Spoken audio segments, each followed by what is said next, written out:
Good morning, I'm Chef Michelle Bernstein. Do you like kabob? Do you make kebabs? Join me as I give you some of my favorite kebab recipes today. And it all starts now on SoFlo Taste.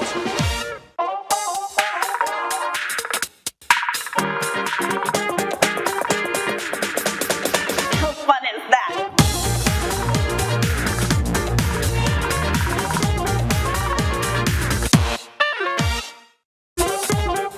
Welcome all, I'm Chef Michelle Bernstein coming to you from the Goya Kitchen in the Culinary Lab at Florida Education Institute in Coral Gables. The story goes is that kebabs came from Turkey long ago when soldiers skewered chunks of meat that they hunted on their swords and grilled over a fire. No matter what the history is, kebabs have come down to us as a wonderful, versatile way to cook and enjoy all types of food. So today I thought it would be fun to skewer some kebabs for you. But even though it might be more show busy, I won't be using a sword. So let's get cooking. The first kebab I wanted to make is kofte. Kofte is the most delicious, I guess you can call it like a meatball kind of thing that gets skewered. So in this bowl, I have a combination of 50% meat, beef, ground beef, and 50% lamb, ground lamb. To that, we're gonna add some spices. I'm gonna go ahead and put on some gloves so that I can really dig my hands into this, because it just comes out better when you use your hands. So for the spices, we're gonna do some nice warm spices as well as some minced onion, pine nuts, unless you're allergic, just don't worry about them, don't use them. Some minced garlic, smoked spicy paprika, cinnamon, cardamom, coriander, nutmeg, salt and ground pepper. And then my favorite part is mint and parsley. Now, the more mint and parsley you can use, the more juicy and tender, believe it or not, your meat will be. It's a trick that I have learned along the way, and it really works every single time. So I have mint and parsley both equally, and this just came from my garden this morning, so I know it's beautifully fresh. And I don't mind just a little bit of the stems, just a touch in there as well. I think that's a good amount. Let's go ahead and chop these up.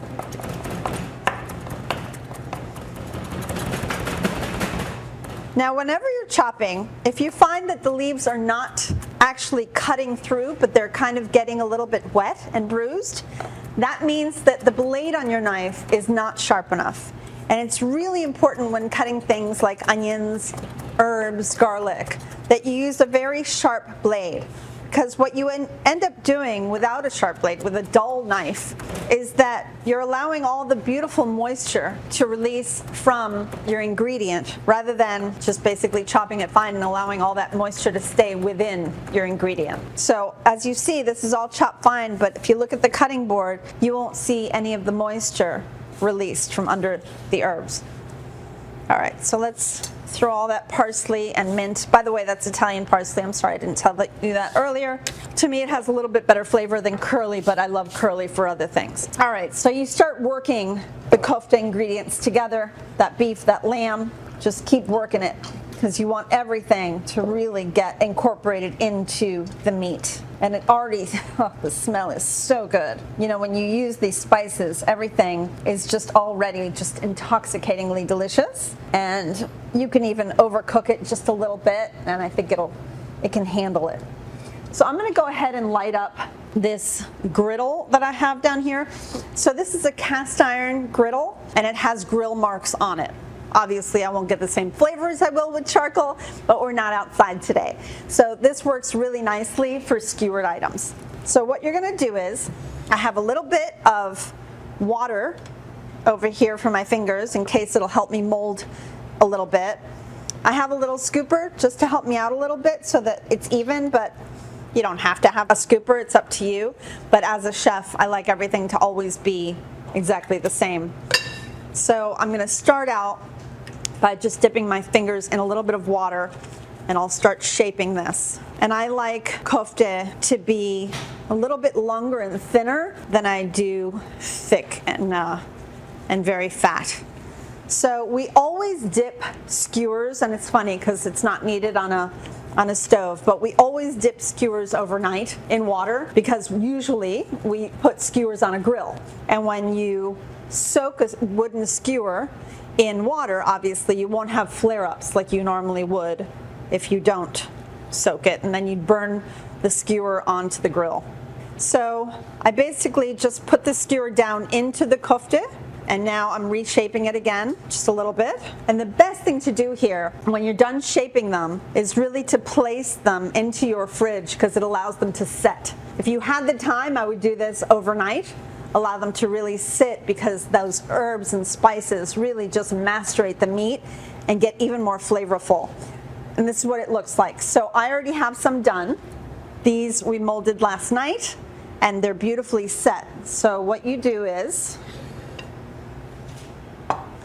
we're going to go ahead and spray the griddle with a little cooking oil. Okay, a lot of cooking oil. I don't want it to stick at all. And let's go ahead and place these down.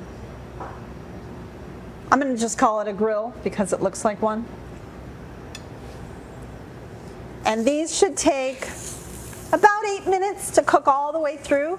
We're just going to keep turning them and turning them and turning them until they are done. And when you come back with the magic of a little bit of television, they will be ready. So come right back for more of my kabob recipes and I'll get some help in the kitchen. Actually, it's her kitchen. You're watching SoFlo Taste here on the one and only Local 10, and I've got lots of food coming up. See you in a minute. Come back to SoFlo Taste from the Goya Kitchen at the Culinary Lab at Florida Education Institute, here on Local 10.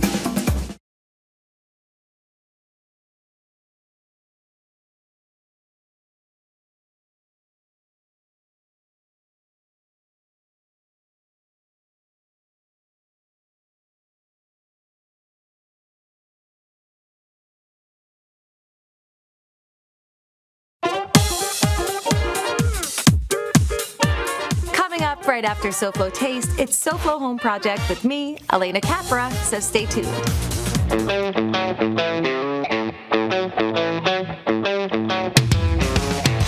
Question: what do you get when you take a New York City executive chef, a seasoned SoFlo pitmaster, and a globe-trotting entrepreneur? Answer: the best Texas barbecue in South Florida. Hi, I'm Melinda Harper for SoFlo Taste at B&D Trap. We're gonna head on in to take a big Texas-style bite. And we are with Orel Young, executive chef and pitmaster here at B&D Trap. Orel, let me just start off by asking you, what exactly is authentic Texas barbecue? I'd like to go about saying it's the simplicity of meat, fire, and smoke, you know? We eat meat because we enjoy the flavor of meat, so we don't want to mask our meat, smother it in sauce, just overpower it with rubs that we don't need. So, Orel, I do love barbecue. What are the top 3 dishes here at B&D Trap? We're big on selling the pork spare ribs, brisket, and the pulled pork sandwich. All 3 of those items are in high demand. Tell us about that brisket. I like to call it our black gold. Okay. It's been smoked for 12 to 14 hours. Look at that. Super beautiful Super and juicy. We are now joined by Kevin Rodriguez, the OP here at B&D Trap. Tell us why you picked this specific location here in Fort Lauderdale. Sure. So the Sistrunk area is an area that has a lot of history.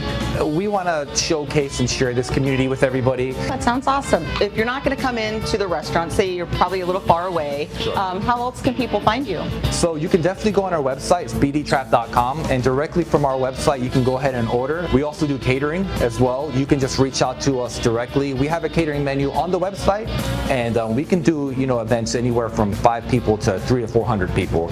So if you want some authentic Texas barbecue, come to B&D Trap. We're open 7 days a week. We open at 11. We close at 9 every single day except Friday and Saturday when we're actually open till 10. We're looking forward to welcoming you to the community and serving you as soon as possible.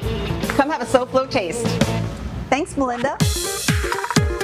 Welcome back to SoFlo Taste. Look how beautiful our kofta came out. I know normally I would take them off the skewers, but it's all about the skewers today.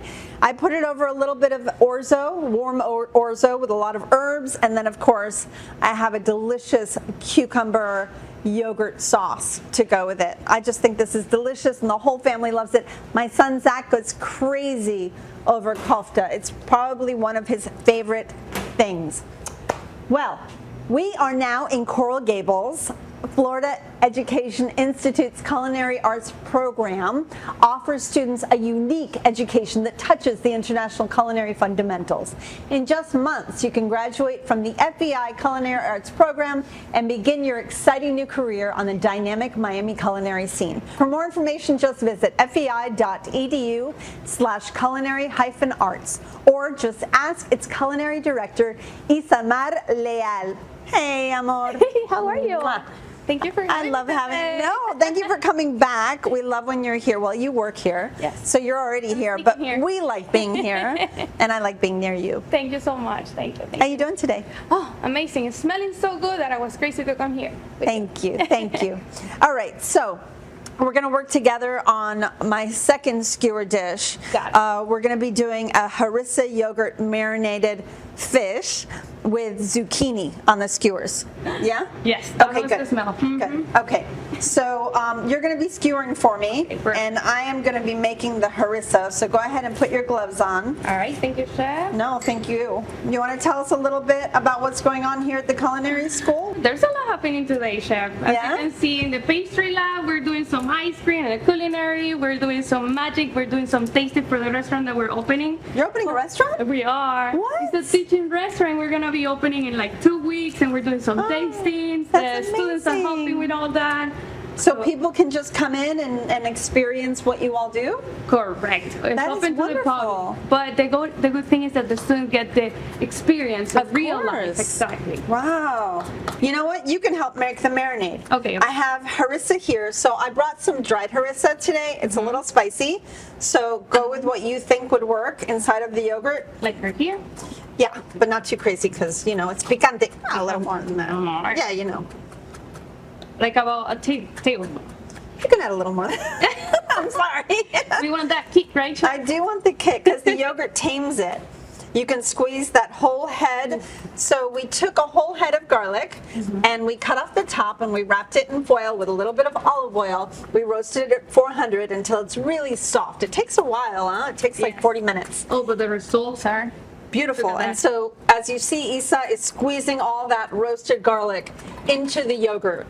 Go ahead and add a little touch of extra virgin olive oil. It's right in Okay. front of you. Thank you, chef. about a tablespoon too. Sure. Result. Yeah, that sounds good. A little more.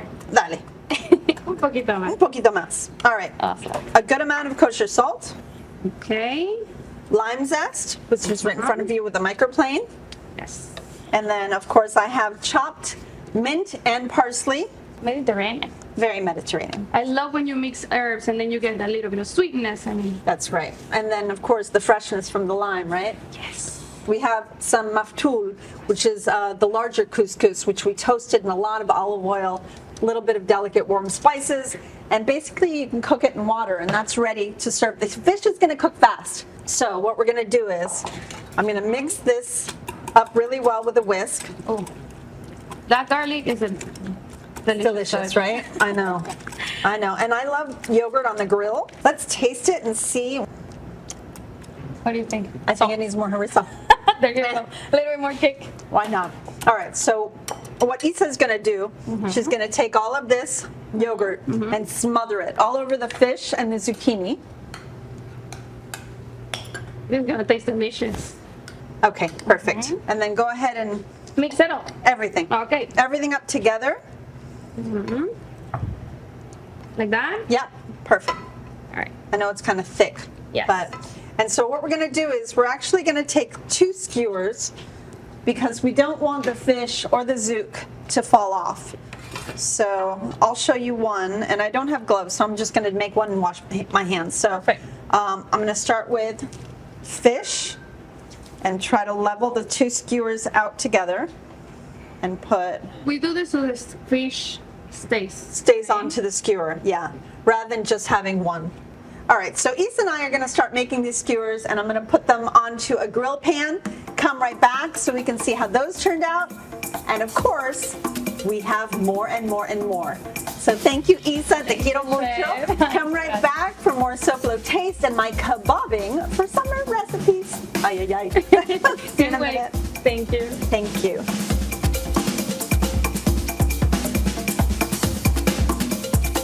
Back to SoFlo Taste right after this.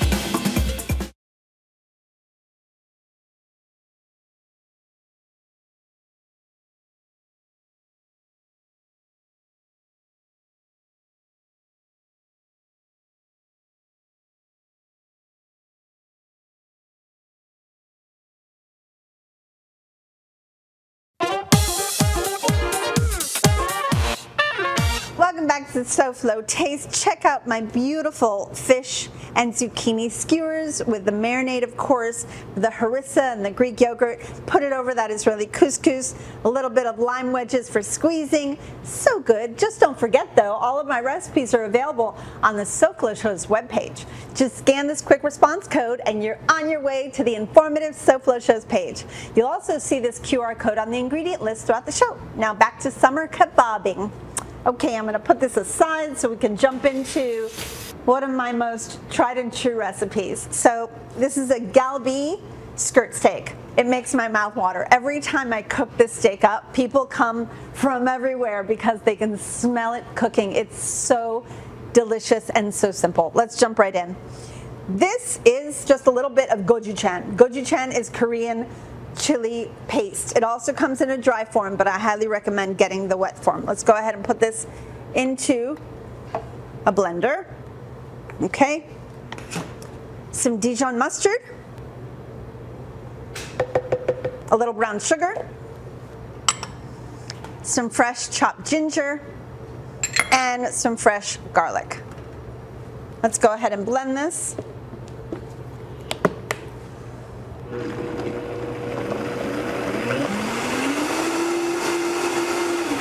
Okay. Once it is pureed and really nice and smooth, that's when you would pour it over your skirt steak, and you really want this to marinate at least 24 hours ahead of time, so overnight. I really wanted to pair this with some tofu. So one thing I've learned about tofu, I've tried marinating tofu maybe 1,000 times, and I've realized that it really doesn't soak anything up. So the best thing to do with tofu is first to remove as much moisture as you can. So you wrap it in paper towels, you weigh it down in your fridge, you let it soak out. It takes for at least 48 hours really to get as much water as you can come out of it. So after that, if you want to marinate it, you can, but instead I'm just going to toss it in some of this sauce because I truly believe that it's not going to soak it up. I'm going to go ahead and cut up this tofu in nice big chunks to put onto my skewers with the steak. This is about 1 pound of skirt steak, and it is in one big nice piece. Let's go ahead and cut this down as well, first in half. And it's going on a skewer, so obviously you don't want to cut it too big because you want people to be able to handle it, right? So I'm thinking about a 1/2 inch piece down, like so. Put the rest in here. So if you want to, you can go ahead and toss the tofu in some of the sauce. And if not, I think you can probably just leave it clean. It's really, really, again, up to you how you want to do it. All right, so let's go ahead and put that here on the cutting board as well. To skewer this up, I would do the same method as before with the fish. Let's take 2 skewers and set them up pretty much aligned, and then place meat and tofu, meat and tofu. Now for this one, we thought it would be nice to top it with some pickled onion. Any kind of pickle would go really nicely with this dish, but I think onions would do really, really well. So we pickled some onions today, some white onions with lime and salt, and they're just delicious. So we're gonna top it off with that. So this is how I would skewer it. I'm gonna go ahead and pan grill these off again and see how those turned out. I'll see you in a few.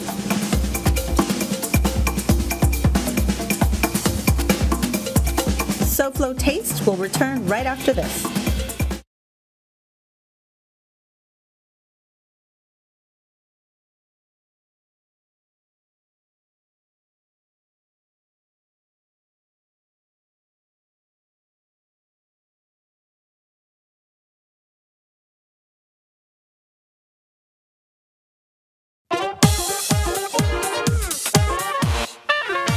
Welcome back to my show all about skewering and kebabs. I think my galbi is ready with my tofu. It smells so good. Let's go ahead and shut the smokiness off. And this marinade allows everything to caramelize. I mean, check this out. Look how beautifully caramelized this is. The tofu and the meat, it just caramelizes so well, probably because of the chilies and the brown sugar. So remember I told you that we were making a lime pickled white onion? So here it is. I'm just gonna place some over the top of each one, just for a little texture. So what fun we've had today with our fish and our skewers. I wanna bring everything up because I just think there's so many creative things that you can do with all these beautiful dishes and skewering and kebabbing. Oh, it's been such a nice day. I hope you try one or all of these kebab recipes. They're a great way to embrace the summer. Join me next week for the father of all days. Yep, I'm giving you recipes for dear old dad on his day, Father's Day. Don't let him throw something on the grill. Step up and cook up and make these recipes for the fathers in your life. Father's Day food on the next SoFlo Taste. Design expert Elena Capra is up next on SoFlo Home Project. Good morning, Elena. What have you got for us this morning? Hi, Michelle. Good morning. So today we look at the lasting appeal of timeless design. Coming up on SoFlo Home Project, we tour a beautifully renovated 1940s home that stays true to its original architecture. Thanks to Isa for helping me in her kitchen, and thanks to you, Taste Buds, for watching me today. I'll see y'all next week. Goodbye, mwah, and good taste.